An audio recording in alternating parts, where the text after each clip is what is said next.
Buenas tardes, compañeros. Hoy quería reflexionar acerca de una especie, una suerte de paradoja, ¿no? Una paradoja que se da apenas charlamos un poco o escuchamos los opinadores de los medios, más que opinadores son publicistas de los medios dominantes, son publicistas que van forjando un sentido común y largando verdades como si fueran absolutamente indiscutibles, y son verdades que apenas se cotejan con la realidad se hacen pedazos. Ellos hablan siempre, dicen que en su lucha contra el populismo, el estatismo, la cantidad de empleados públicos y de planes y demás, habla que la Argentina va a poder salir de la pobreza en la medida que tengamos un Estado presente, un Estado fuerte, la cosa estatista, populista y demagógica y demás. Y hete aquí que, cuando la Argentina, esa Argentina en la cual yo crecí, en la cual yo nací en el 46, cuando Argentina empezaba a ser independiente, en la Argentina en la cual yo crecí, digo, era un país en que la pobreza tenía índices casi, índices ridículos, ¿no? Visto desde hoy. Y el país en la ocupación, bueno, si hablábamos de ocupación había pleno empleo. Y en Estado era casi omnipresente. No era socialista la Argentina, vamos que no era socialista lo soviético, pero mirada hoy, a la mirada de hoy, era un país Argentina. La Argentina del 40 y pico en adelante era socializada, llamémosle. Vías navegables estatales, puertos estatales. Los bancos más importantes eran estatales. El comercio exterior estatizado, controles efectivos, las comunicaciones estatales, el correo, no había otro correo estatal, la educación pública hasta el 58, la universidad. La educación superior era estatal, es pura y exclusivamente estatal. Y la educación pública, vamos, era excelencia. A nadie se le ocurría mandar al nene a un colegio que no fuera del Estado, porque estaba ahí la mejor educación. La salud pública igual.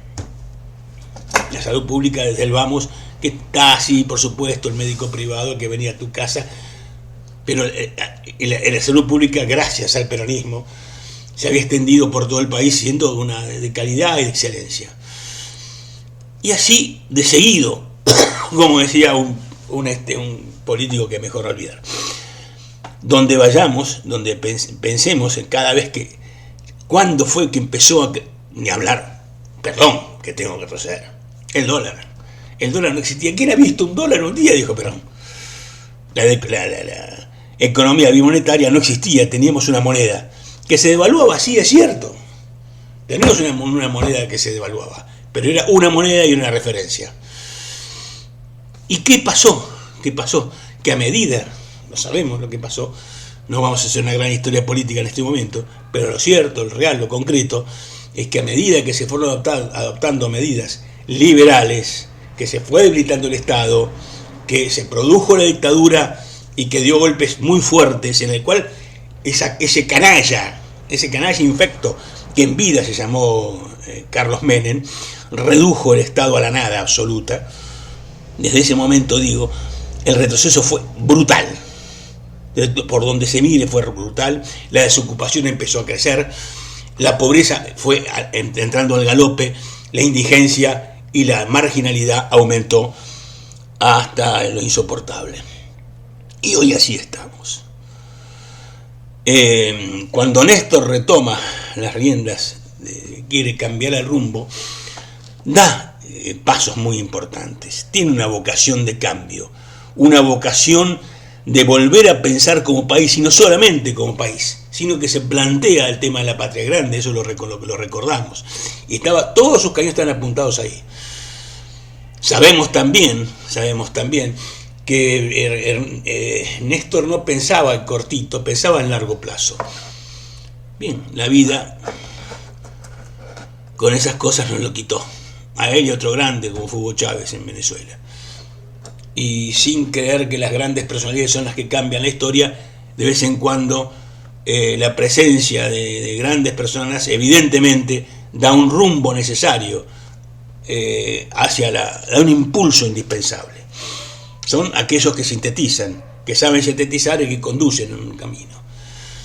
Después, bueno, tuvimos otra grande derrota, un gran retroceso, y hoy estamos viviendo en un momento en el cual hay un gobierno que no es el del enemigo, claramente no es el gobierno del enemigo, pero a todas luces, sea por la pandemia, sea por la propia naturaleza del gobierno, de haber encarado, de haber tomado el poder, acceder al gobierno, no al poder, con un arco demasiado grande de alianzas, hace que esa visión de país, esa visión de nación, ese pensar la Argentina como un todo, como un país, transforma al gobierno en una administración de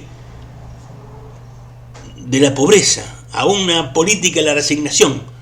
Y entonces sí si nos limitamos simplemente a gestionar la pobreza. Si no nos damos una política, por ejemplo, hacia las vías navegables, que tenemos la gran oportunidad histórica ahora, antes del 30 de abril, de recuperar el manejo de nuestras vías navegables en nuestros puertos, si no nos damos una política de intentar por una vez reformar el sistema financiero que todavía tiene la ley dictada por Martínez de Hoz, si no intentamos controlar el comercio exterior, mal podemos pensar en ser un país en serio. Y es así como cuando aparecen, al no ser un país en serio, es que aparecen los lúmpenes, aparecen los monigotes, aparecen hasta los cornejos, que se plantean milagrosamente, o no sé, porque acá nadie es idiota. ¿Cómo un cornejo se puede plantear la separación de una provincia? Es directamente demencial. O no, insisto. O estamos ante una provocación. O están buscando que, diremos, en realidad, el Congreso debería plantearse algo al respecto. No hay un juez en la nación. No hay un fiscal en la nación que realmente lo procese por secesionismo, por traición a la patria. Entonces no somos un país. Y los gestos no es algo meramente gestual. Son cosas que decir un parate. Otro tema también, y más complicado, más duro, más jorobado, es el tema de que no somos un país porque no nos planteamos ser una sociedad solidaria. Se habla mucho de la responsabilidad de los empresarios, esto. Mínimamente, acá en Mar del Plata, por ejemplo, hay una cámara, que es la Cámara Gastronómica Hotelera. Está encabezado por unos tipos a los cuales solo les importa su bolsillo, y nada más que su bolsillo. Cuando el gobierno de la provincia de Buenos Aires establece la restricción horaria de las 2 a las 6 de la mañana, los tipos pegan el grito en el cielo: nos morimos. No, nos morimos si seguimos en este tren, porque por otra parte, de 2 de la mañana a 6 de la noche a las 6 de la mañana, que únicamente están las discotecas abiertas, que van ahí a bailar uno arriba del otro. O sea, son intereses muy puntuales, pero muy puntuales los que están bataleando. En nombre de todos, dicen: no, el trabajo no. Y hay otras situaciones también duras y complicadas. Hay gente en el puerto, o algunos de los embarcados, que se niegan a pagarle al personal de embarcado, que está restringido, que no puede salir por contacto cercano con el apestado, se niegan a pagarle. Ni siquiera el franco le quieren dar. Dicen: bueno, démosle un bonito y para de contar. No es así. No, mejor dicho, es así, no puede serlo. O sea, acá cuando se habla